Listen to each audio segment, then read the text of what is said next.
시편 35편 11절에서 18절까지 말씀이 되겠습니다.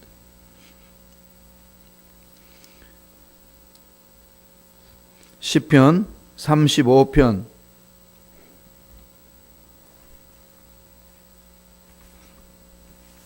11절로 18절까지 말씀 천천히 합독하시겠습니다.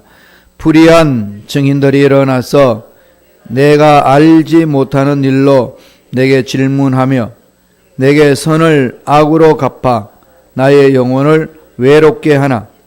나는 그들이 병들었을 때에 굵은 베옷을 입으며 금식하여 내 영혼을 괴롭게 하였더니 내 기도가 내 품으로 돌아왔도다. 내가 나의 친구와 형제에게 행함같이 그들에게 행하였으며 내가 몸을 굽히고 슬퍼하기를 어머니를 곡함같이 하였도다. 그러나 내가 넘어짐에 그들이 기뻐하여 서로 모임이여 불량배가 내가 알지 못하는 중에 모여서 나를 치며 찢기를 마지 아니하도다. 그들은 연회에서 망령되이 조롱하는 자 같이 나를 향하여 그들의 일을 갈도다. 주여 어느 때까지 관망하시려 하나이까? 내 영혼을 저 멸망자에게서 구원하시며 내 유일한 것을 사자들에게 건지소서.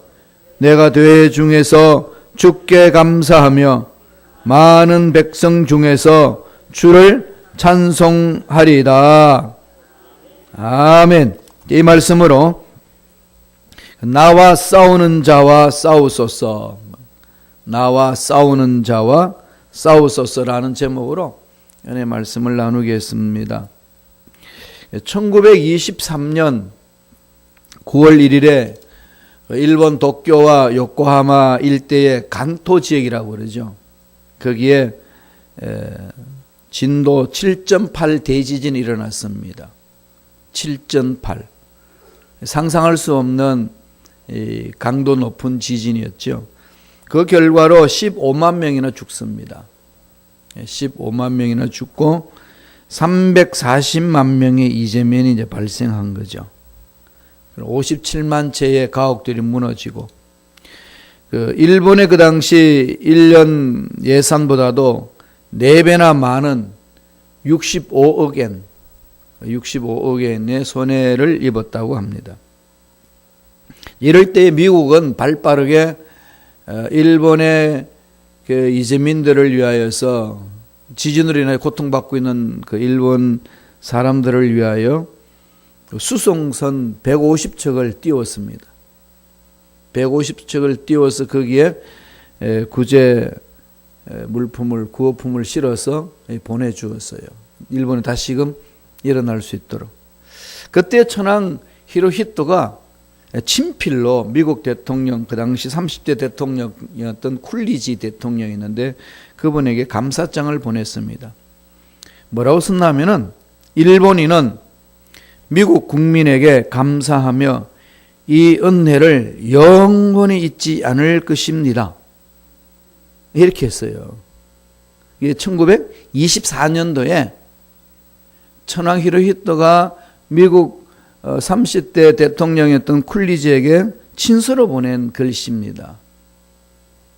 일본인은 미국 국민에게 감사하며 이 은혜를 영원히 잊지 않을 것입니다.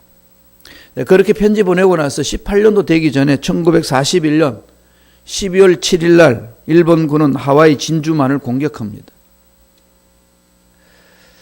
그때 미국 신문에서 뭐라고 사설을 쓴지 아십니까? 일본인은 세계 인종 중 은혜를 가장 쉽게 잊어버리는 족속이다. 참 믿지 못할 일들이 이렇게 국가 간에 일어나는 사건입니다. 이게 국가 간의 일이만 그러겠어요? 사람들 간에도 그런 일이 많이 일어나는 거죠. 오늘 읽었던 시편 이 35편은 바로 그겁니다. 이 배은망덕한 사람에 대해서 너무 한이 맺혀가지고 너무 가슴이 아파가지고 씨를 엎조는 것이 35편이에요. 언제 이 시를 기록했는지 배경을 정확하게 알지는 못합니다. 그러나 다윗이 정말로 성심을 다하여서 섬겨줬던 사람들로부터 배반을 당하는 그런 아픔을 겪어서 기록한 시입니다. 뭐 사울한테 당할 수도 있겠고 또 누구한테 당하죠? 사랑하는 아들 압살롬한테 당하지 않습니까? 또 압살롬과 함께 반역을 일으켰던 아히도벨이라는 사람이 있습니다. 아히도벨. 이 사람은 다윗의 오른팔이에요. 수족 같은 거. 30명의 용사 중에 한 명이었습니다. 수십 년간 다윗과 함께 고통을 같이 겪었던 사람이에요. 자기가 낳은 아들 압살롬, 그리고 자기와 함께 이스라엘 나라를 건국한 이 아히도벨, 이게 사무엘하 17장에 나오는 이야기예요. 이들이 반역을 일으키죠. 왕위를 찬탈하고, 그래서 아히도벨은 압살롬을 세워가지고 왕권을 이렇게 압살롬에게 넘겨주려고 그렇게 모함을 꾸몄습니다. 그러나 다윗이 아들을 죽일 수 없으니까 도망갑니다. 도망가면서 엎조리는 시들이 많이 있잖아요. 그런데 그렇게 도망가는 다윗을 죽여버리자, 추격해서 죽이자라고谋略을 꾸몄던 사람이 자기의 수족으로 생각했던 아히도벨이 그런 짓을 합니다. 기가 막힐 노릇 아니겠습니까? 서로 이렇게 목숨을 보호해주고 세워줬던 그 관계가 그렇게 완전히 끼어졌습니다. 그래서 오늘 시편 읽지 않았습니다만 35편 1절에 보면은 이렇게 이야기합니다. 야훼여 나와 다투는 자와 다투시고 나와 싸우는 자와 싸우소서. 나와 싸우는 자와 싸우소서. 이 말씀을 그냥 제목으로 땄어요. 다윗의 다급한 마음이 그대로 묻어놓는 거죠.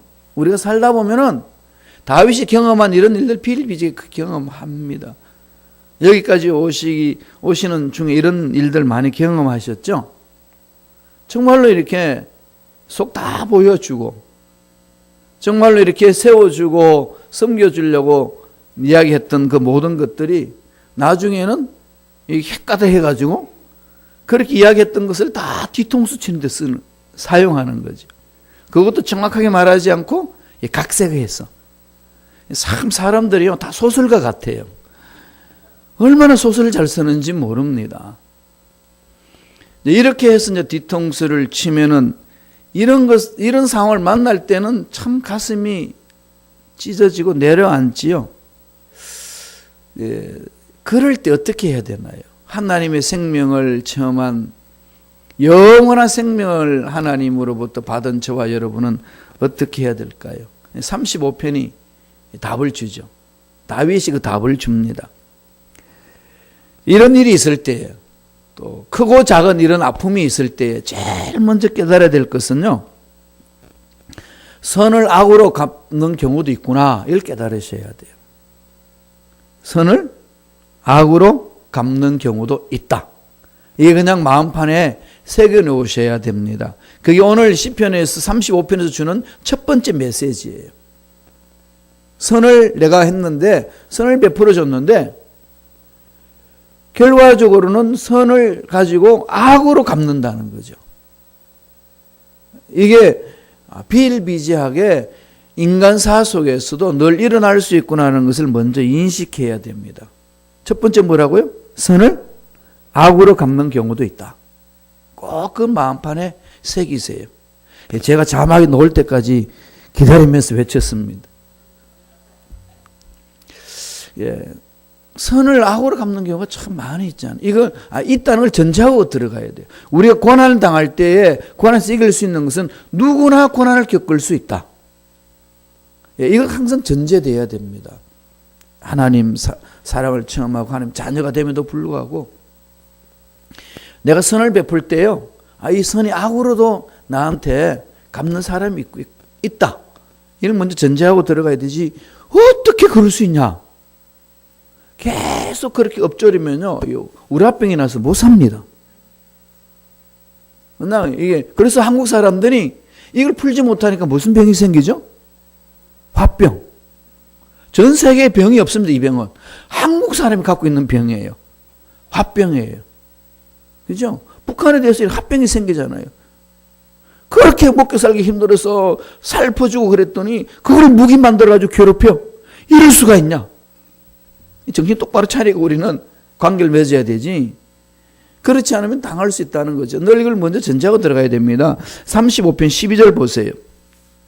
우리 자막을 통해서 보겠습니다. 다 같이 읽습니다. 내게 선을 악으로 갚아 나의 영혼을 외롭게 하나. 다윗의 탄식은 이런 배신자들 때문에 탄식하는 거죠. 배신을 당해본 사람은 아실 거예요. 이거 정말 가슴 내려앉았습니다. 그냥 이게 인간관계를 못 맺구나 이젠. 이런 절망을 느끼게끔 만드는 게 이 배신을 당할 때 오는 느낌이에요. 그럼 도대체 신앙생활을 어떻게 해야 될 것인가? 이거 이유로 말할 수 없는 그 아픔이 일어나는 거죠. 그래서 내게 선을 악으로 갚아 나의 영혼을 괴롭게 하나. 그러니까 그 다른 성경에 번역한 거 보면요, 그들이 나에게 선을 악으로 갚다니 내 영혼을 이토록 외롭게 하는구나. 이런 엎조름입니다. 외롭게 하다 이 말은 좌절하게 한다. 그냥 뭐 이렇게 그 사람하고 관계 깨어져서 외롭다 슬프다 이 정도가 아니라 희망을 빼앗아 버린다. 좌절하게 만든다. 이거죠. 인생 전체를 짓밟아 버리는 일입니다. 은혜를 악으로 갚는 인간들. 그런 깊은 좌절에 빠지게 만드는 것이라는 것을 이야기를 하는 거죠. 이럴 때에 하나님의 생명을 가진 자는 어떻게 해야 될까요? 다윗이 가르쳐 줍니다. 15절에 있어요. 다 같이 15절 보지요. 시편 35편 15절 제가 읽어 드릴게요. 그러나 내가 넘어짐에 그들이 기뻐하여 서로 모임이여 불량배가 내가 알지 못하는 중에 모여서 나를 치며 찢기를 맞이 아니하는도다. 샅샅이 다 자기의 당한 어려움을 나열하는 거죠. 열심히 도와주고 열심히 해도 이렇다는 것을 지금 그대로 엎조립니다. 그럴 수 있구나. 인간이라는 게. 아무리 내가 열심히 선을 베풀어줘도 악으로 갚아 되돌려주고 하는 그 못된 심성이 인간 속에 있구나. 이것은 보편적입니다. 다 그런 거죠. 그런 배반을 당한 사람 속에도 나도 그렇게 누구한테 그럴 수 있다는 거죠. 연약한 인간이 이렇구나. 이걸 먼저 깨닫는 겁니다. 다윗이 그것을 엎조리는 거죠. 이러면서 다윗은 벗어납니다. 도저히 이해할 수 없는 상황 속에서 왜 어떻게 이럴 수가 있나 이렇게 막 한탄하는 것이 아니라 이들은 이렇게 나오는구나. 이렇게 인간의 심성은 악한 것들이 있겠구나. 이걸 먼저 깨달아서 엎조려져 나가야 그 환경에서 볼 수 있다는 것을 갑니다. 두 번째 다윗이 우리에게 가르쳐 주는 것은 내 기도가 내 품으로 돌아옵니다. 이걸 이야기를 합니다. 이게 무슨 말일까요? 내가 간절히 기도했는데 그 영혼이 그것을 변화되지 않고 거부하니까 그 기도가 누구한테 온다고요? 기도한 사람에게 다시 돌아온다는 거죠. 축복을 막 빌어줬는데 축복을 못 받았어. 그 축복이 어떻게 될까요? 나한테 돌아온다는 거죠. 이걸 지금 다윗이 깨닫습니다. 시편 35편 13절 볼까요? 다 같이 우리 한 목소리 천천히 읽겠습니다. 나는 그들이 병들었을 때에 굵은 배 옷을 입으며 금식하여 내 영혼을 괴롭게 하였더니 내 기도가 내 품으로 돌아왔도다. 그들이 병들고 잘못됐다는 것을 알았을 때에 배옷을 입었다는 걸 회개하는 거잖아요. 회개하면서 금식하며 부르짖습니다. 이런 관심, 이런 배로 그 사람한테는 아무 쓸모가 없는 것처럼 느껴지는 거죠. 왜 안 바뀌니까. 그렇게 생각이 바뀌고 말이 바뀌고 삶이 바뀌기를 권면도 하고 기도도 해줬는데 여전히 그 속에 삽니다. 그러면 우리가 그런 걸 느끼면 어떤 것을 마음속에 생각하나요? 이 기도해도 안 되는구나. 기도해도 안 되는구나. 어쩔 수 없다. 그럼 기도하지 말아야 되나? 이런 어떤 절망 같은 상황을 가지기가 쉽습니다. 그런데 다윗은 뭐라고 그럽니까? 그 기도가 내 품으로 돌아오는구나.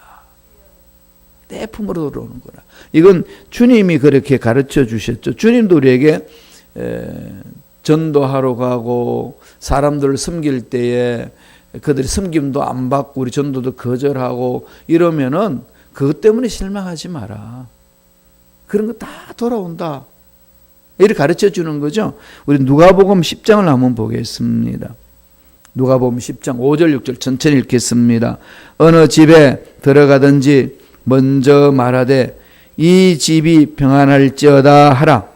만일 평안을 받을 사람이 거기 있으면 너희 평안이 그에게 머물 것이요 그렇지 않으면 너희에게로 돌아오리라.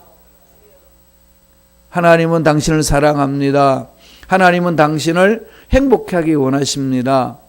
하나님의 축복이 당신에게 임합니다. 그러나 아멘 하고 받아들이면은 그것이 그에게도 임하고 나에게도 그게 같이 임하는데 그걸 받을 사람이 없으면은 내가 부렸던 그 축복이 없어지는 게 아니고 내게로 돌아온다는 거죠. 하나님이 다 들으시고 돌아오는 거죠. 우리가 실망하지 아니하고 끊임없이 전도해야 될 이유가 여기에 있는 거죠. 끊임없이 사랑을 베풀고 위에서 기도하고 그러는 겁니다.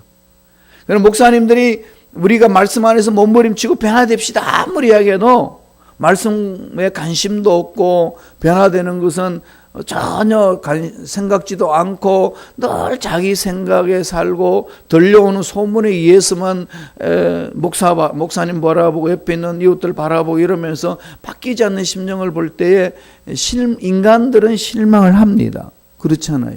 왜 저럴까? 왜 그걸 모를까?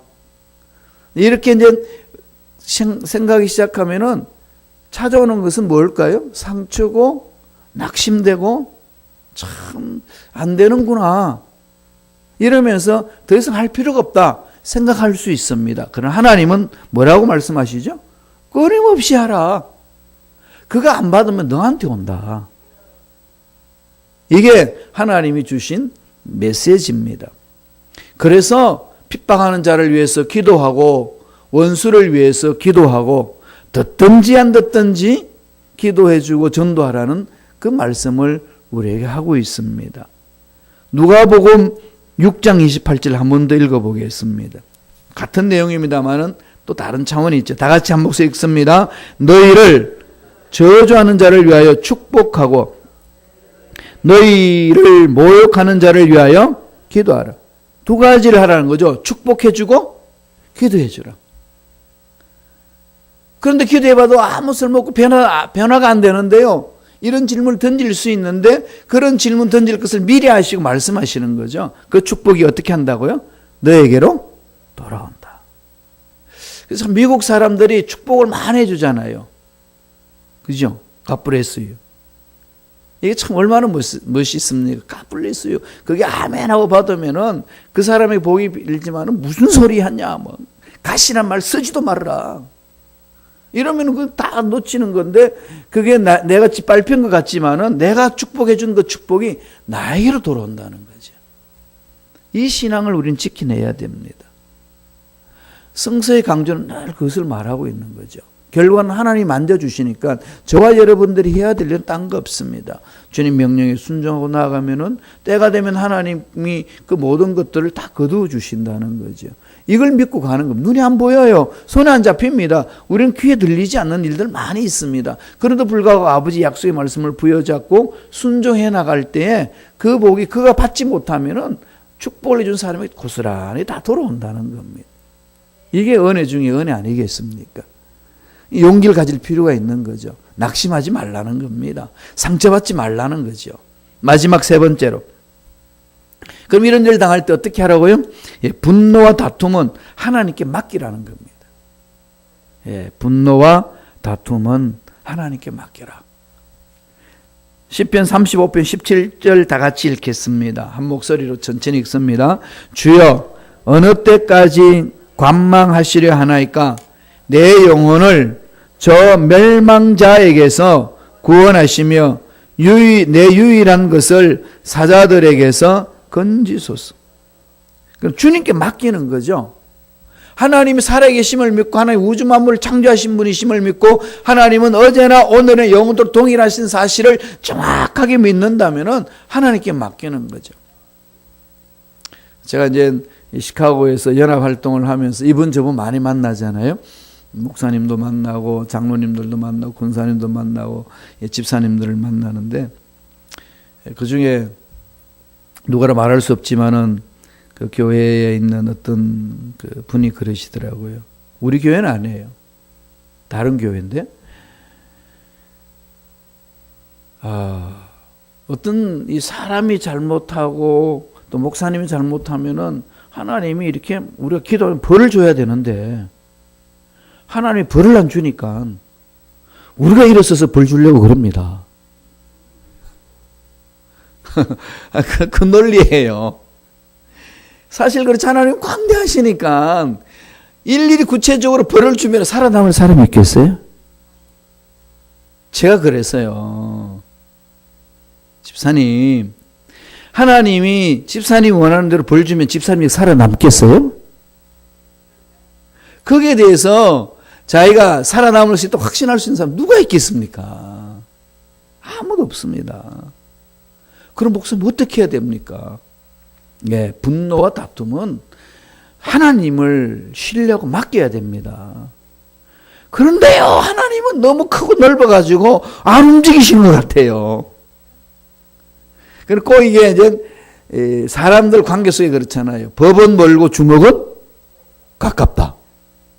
하나님의 기사대가 때리는 게 빠르지. 법에 호소해봐야 그거 하면 그러니까 그 사람 벌 주려면 몇 년이 걸린다는 거지. 속 다 터진다는 거죠. 이게 인간들 속에 들어있는 마음입니다. 여기 속아서는 안 됩니다. 하나님은 살아계시고 하나님은 위대하시고 어떤 문제보다도 강하신 분이시고 어떤 세력보다도 강하신 분이고 위대하신 분이신데 그분은 때를 따라서 하나님 선하신 계획 가운데 이 역사 수레바퀴를 돌리시고 사람에게 만져주시는 거죠. 만나주시고 만져주시는 거죠. 찾아오시는 거죠. 이건 신뢰입니다. 하나님을 믿는 거죠. 이게 신앙이라고 성서는 우리에게 가르쳐 줍니다. 그러나 늘 하나님께 자꾸 판단을 하면은 그 기도가 쌓여서 정말 멋지게 하나님 은 안에서 이루어집니다. 그래서 여러분 지금 북한의 김정은이가 젊은 애가 그래서 되게 미안한데 젊잖아요. 애가 정말 애지. 걔가 지금 세상을 자꾸 소란케 합니다. 약간 영들의 장난이지. 어떻게 해야 되겠어요? 기도해야 됩니다. 뭐 그냥 여러분들이 속에 있는 거 다 털어놓으세요. 괜찮아요. 하나님 앞에는. 전 그래요. 저 친구 좀 심장마비 걸려서 죽든지. 저는 언제까지 놔두시렵니까? 하나님 손 좀 봐주세요. 제가 설교하는 이걸 지금 김정은이 들으면 어떡하겠어요? 그죠? 그냥 저 완전히 제가 하는 1호로 삼지 않겠어요.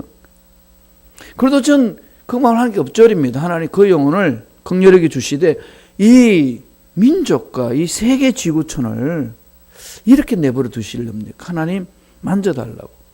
하나님 만지시면 한순간에 끝나는 것 아니겠어요?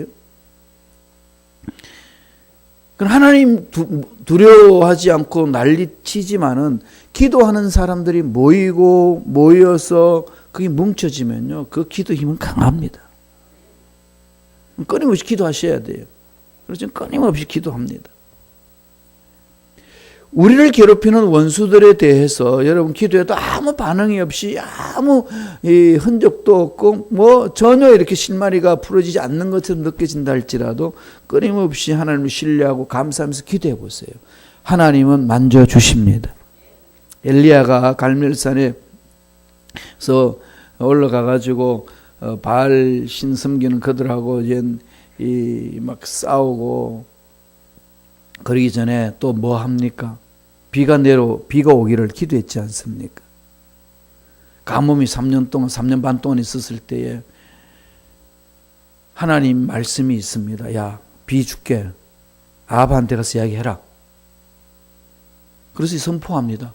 햇볕은 쨍쨍입니다. 구름 한 점 없는 그 날씨에 3년 반 동안 비 오지 않는 가뭄을 겪고 있는 그 자연 환경에 아합 왕에게 가가지고 비가 옵니다. 선포하고 기도하러 가죠. 그냥 간절히 부르짖으면서 산에 갑니다. 야, 올라가 봐라. 아무것도 안 보입니다. 올라가 봐라. 아무것도 안 보입니다. 올라가 봐라. 뭐가 보이더냐? 예, 뭐 비 올 상황이 전혀 안 됩니다. 그런데 뭐가 없냐? 뭐가 하나 있긴 있습니다. 뭐냐? 손바닥만한 구름이 나옵니다. 여러분, 하늘에 떠 있는 손바닥만한 구름이 요만한 게 무슨 영향력이 있겠어요? 이걸 바라보고 엘리야는 뭘 이야기하죠? 하나님이 비를 주시겠다 약속하셨다. 선포하면서 믿고 나가지 않습니까? 육안으로 볼 때는 아무것도 안 보이는 것 같아도, 전혀 그냥 비 올 수 있는 상황이 전혀 주어지지 않는 것 같아도, 끊임없이 하나님을 신뢰하고 부르짖고 믿고 선포해 나갈 때에 하나님은 손만한 구름으로 장대비 같은 비가 오게끔 해 주십니다. 인생에 풀지 못한 어려운 부분들, 풀릴 것 같지 않는 여러 어려운 상황이 절망처럼 느껴질 때에 우리는 늘 그것을 배워야 되는 거죠. 그게 하나님 신뢰하는 것 아니겠어요? 사람 변화되지 않는다고 괴로워하고 낙심하고 이젠 난 더 이상 할 것도 없어. 해봐야 이때까지 안 되는데 안 할 거야. 이런 말씀하지 마세요. 그래도 끊임없이 관심 기울여주고 섬길 수 있는 데까지 섬기고 끊임없이 기도해 보세요. 때가 되면 하나님 반드시 변화시켜 주시고 만져주시고 기적을 맛보게 해주실 줄로 믿습니다. 시편 35편 24절을 보고 우리 마치도록 하죠. 다 같이 한 목소리 읽습니다. 야훼 나의 하나님이여, 주의 공의대로 나를 판단하사 그들이 나로 말미암아 기뻐하지 못하게 하소서. 모든 삶을 하나님께 맡기는 거죠. 내가 그냥 버림당하고 모함당해서 넘어지는 것, 그런 걸로 인해서 원수가 기뻐하지 않도록 하나님 만들어 달라는 것. 이보다 더 강한 무기 어디 있습니까? 하나님 만지는 그 손길 어느 누구도 감당할 수 없습니다. 하나님 바라보시고 어렵고 힘든 상황에 있을 때 하나님만을 신뢰함으로 부르짖어 그 어려움에서 벗어나는 그 은혜를 체험하는 저와 여러분 되시길 간절히 축원합니다. 기도하겠습니다. 하나님 아버지, 참으로 감사와 찬양을 드립니다. 우리가 어려운 상황을 만나고 힘든 일을 만날 때 아무리 기도해도 일이 일어나지 않는 것처럼 느껴질 때에 연약한 육체를 입은 우리들인지라 실망하고 낙심하고 절망을 느낄 때 많습니다.